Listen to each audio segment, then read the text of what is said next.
آج مسلمان بھی اگر حقیقت میں حب پیغمبری اور حب قرآن کا دعویٰ کرتے ہیں تو اللہ تعالیٰ کے حکم کو سمجھتے ہوئے اپنی رہنمائی کے لیے اس رہنما کو تلاش کریں جو اللہ تعالیٰ اور اس کے رسول کے ارشاد کتابیں اور پیشگوئیوں کے مطابق مبعوث ہوا۔ یہ رمضان کا مہینہ جس میں خدا تعالیٰ کہتا ہے کہ قرآن کریم نازل ہوا جو تمام انسانوں کے لیے ہدایت ہے، تو ہدایت کے راستے وہ متعین کریں جو قرآن کریم نے متعین کیے ہیں، ہدایت کے معیار وہ بنائیں جو قرآن کریم نے بنائے ہیں۔ ہدایت دینے والے کو پانے کے لیے بھی خالص ہو کر دعا کرنے کی ضرورت ہے۔ اللہ تعالیٰ نے ہمیں اہدنا الصراط المستقیم کی دعا سکھائی ہے۔ اگر خالص ہو کر یہ دعا کریں گے تو اللہ تعالیٰ ضرور رہنمائی فرماتا ہے۔ غیر مسلموں کی رہنمائی اللہ تعالیٰ فرما دیتا ہے اس دعا کے ساتھ، تو مسلمانوں کی تو ضرور کرے گا۔ کاش کہ ہمارے مسلمان بھائی ہمارے اس دردمندانہ پیغام اور جذبات کو سن کر اس پر عمل کرنے کی کوشش کریں اور اپنی دنیا و آخرت سنوار لیں۔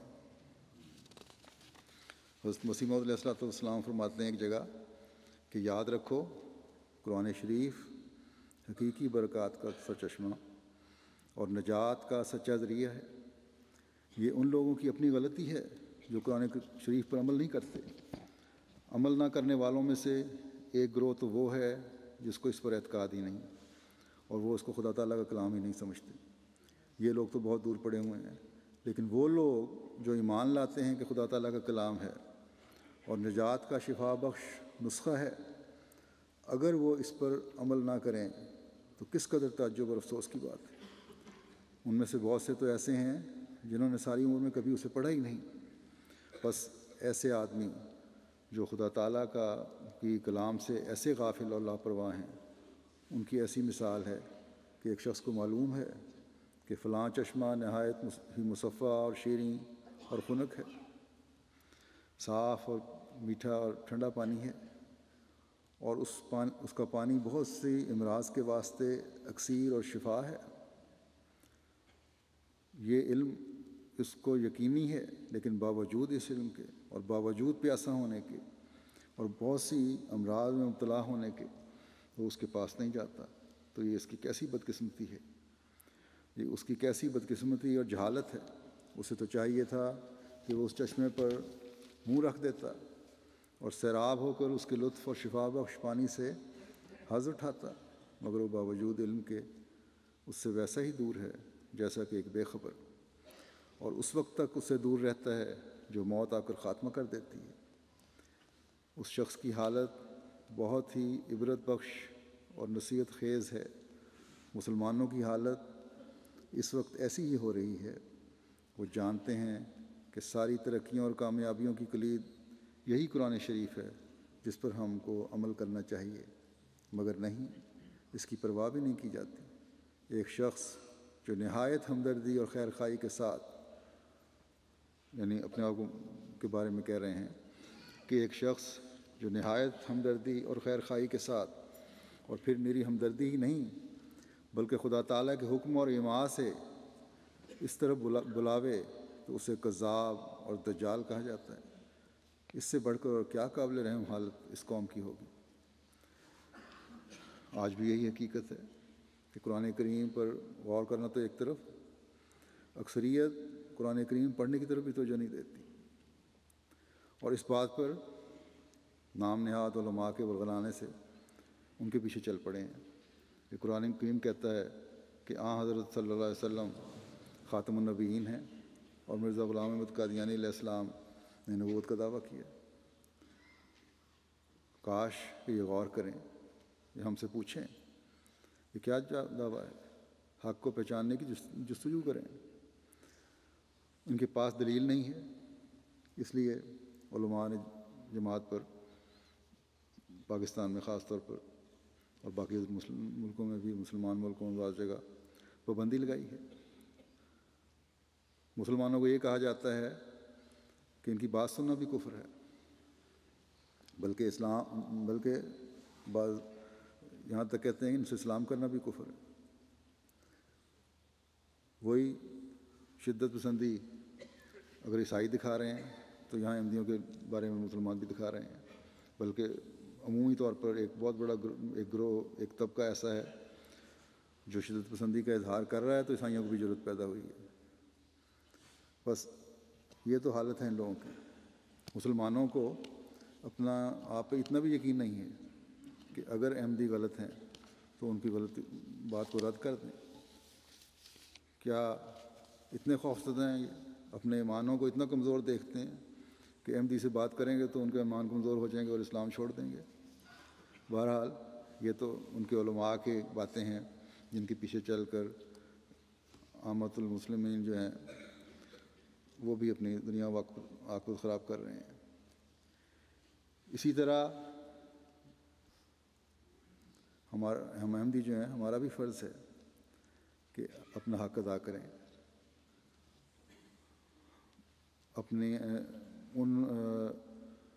ہمارا بھی فرض ہے کہ ان ہدایات کے راستوں کا عملی نمونہ بنیں جو قرآن کریم میں بیان کی گئی ہیں۔ بس یہ رمضان کا مہینہ جو اللہ تعالیٰ نے ہمیں پھر میسر فرمایا ہے، ہماری روحانی حالتوں کی بہتری اور قرآن کریم پر عمل اور غور کرنے کے لیے اس سے ہمیں بھرپور فائدہ اٹھانا چاہیے اور پوری کوشش کرنی چاہیے۔ اور بھرپور فائدہ تبھی اٹھایا جا سکتا ہے جب ہم اس کی روزانہ تلاوت بھی کرنے والے ہوں، باقاعدگی سے اس کے احکامات پر غور کرنے والے ہوں، ان پر عمل کرنے کے لیے اپنے آپ کو تیار کریں، اس کے لیے کوشش کریں۔ اللہ تعالیٰ نے بعض حکم دیے ہیں کہ ان کو بجا لاؤ، بعض نیکیاں ہیں ان کو کرنے کا حکم دیا ہے، بعض برائیاں ہیں ان سے کہا ہے کہ بچو، جن سے ہدایت کے راستے ملتے ہیں۔ ان راستوں پر چل سکو گے جو منزل مقصود تک لے جانے والے راستے ہیں، اور ایک مومن کی منزل مقصود اللہ تعالیٰ کی رضا کے علاوہ اور کیا ہو سکتی ہے؟ ہدایت کے راستوں کو پانے کے لیے اللہ تعالیٰ نے سب سے پہلا قدم جو رکھا ہے وہ ایمان بالغیب ہے، اور یہ کوئی معمولی چیز نہیں ہے۔ یہ ایمان بالغیب ہی ہے جو ایمان میں ترقی کا باعث بنتا ہے، اور یہ ایمان میں ترقی ہدایت کے ان راستوں کی طرف لے جاتی ہے جو خدا تعالیٰ کے پانے کے راستے ہیں، خدا تعالیٰ کی تعلیم کو سمجھنے کے راستے ہیں، خدا تعالیٰ کے ساتھ تعلق میں بڑھنے کے راستے ہیں۔ حضرت مسیح موعود علیہ الصلوۃ والسلام نے ایک جگہ اس کی وضاحت اس طرح فرمائی ہے۔ آپ فرماتے ہیں کہ متقی کی حالت میں چونکہ رؤیت باری تعالیٰ اور مکالمات و مکاشفات کے مراتب حاصل نہیں ہوتے، اس لیے اس کو اول ایمان بالغیب ہی کی ضرورت ہوتی ہے، اور وہ تکلف کے طور پر ایمانی درجہ ہوتا ہے، کیونکہ قرائن قویہ کو دیکھ کر اللہ تعالیٰ کی ہستی پر ایمان لاتا ہے جو بین الشک والیقین ہوتا ہے۔ شک اور یقین کے درمیان میں چیزیں ہوتی ہیں۔ فرمایا کہ متقی اللہ تعالیٰ کو مان لیتا ہے اور اس پر ایمان لاتا ہے، جیسے اللہ تعالیٰ فرماتا ہے کہ یؤمنون بالغیب۔ فرمایا کہ یہ مت سمجھو کہ یہ ادنا درجہ ہے یا اس کا مرتبہ کم ہے۔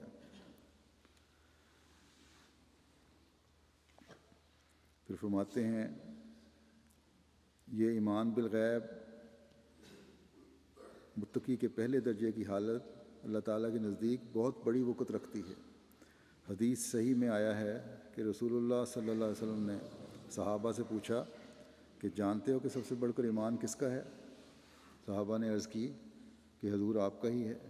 آپ نے فرمایا کہ میرا کس طرح ہو سکتا ہے؟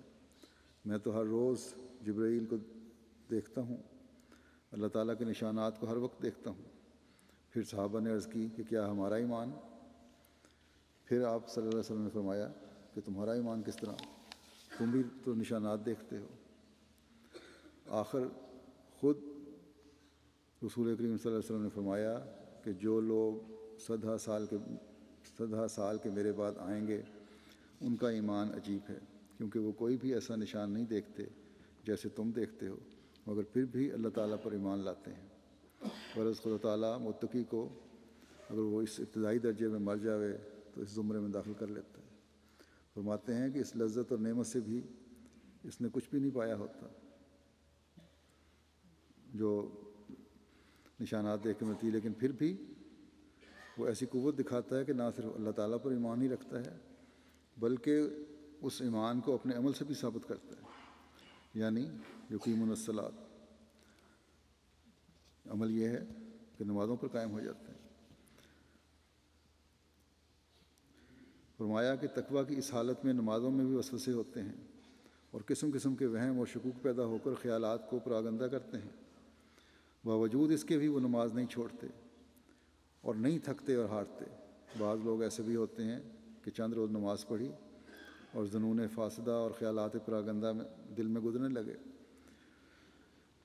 بدزنیاں پیدا ہونے لگ گئیں، گندے خیالات آنے لگ گئے، نماز چھوڑ دی اور ہار کر بیٹھ رہے، مگر متقی اپنی ہمت نہیں ہارتا، وہ نماز کو کھڑی کرتا، نماز گری پڑتی ہے، وہ بار بار اسے کھڑی کرتا ہے۔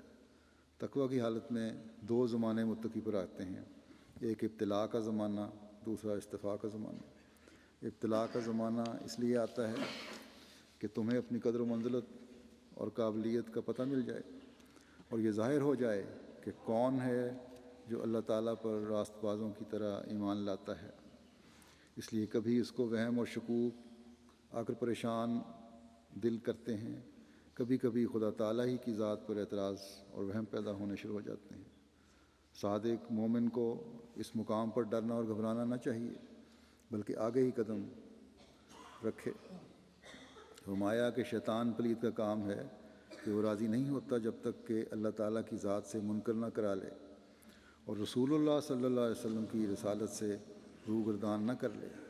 وہ وساوس پر وساوس ڈالتا رہتا ہے، لاکھوں کروڑوں انسان انہی وسوسوں میں مبتلا ہو کر ہلاک ہو رہے ہیں اور کہتے ہیں کہ اب کر لیں پھر دیکھا جائے گا، باوجود اس کے کہ انسان کو اس بات کا علم نہیں کہ ایک سانس کے بعد دوسرا سانس آئے گا بھی یا نہیں۔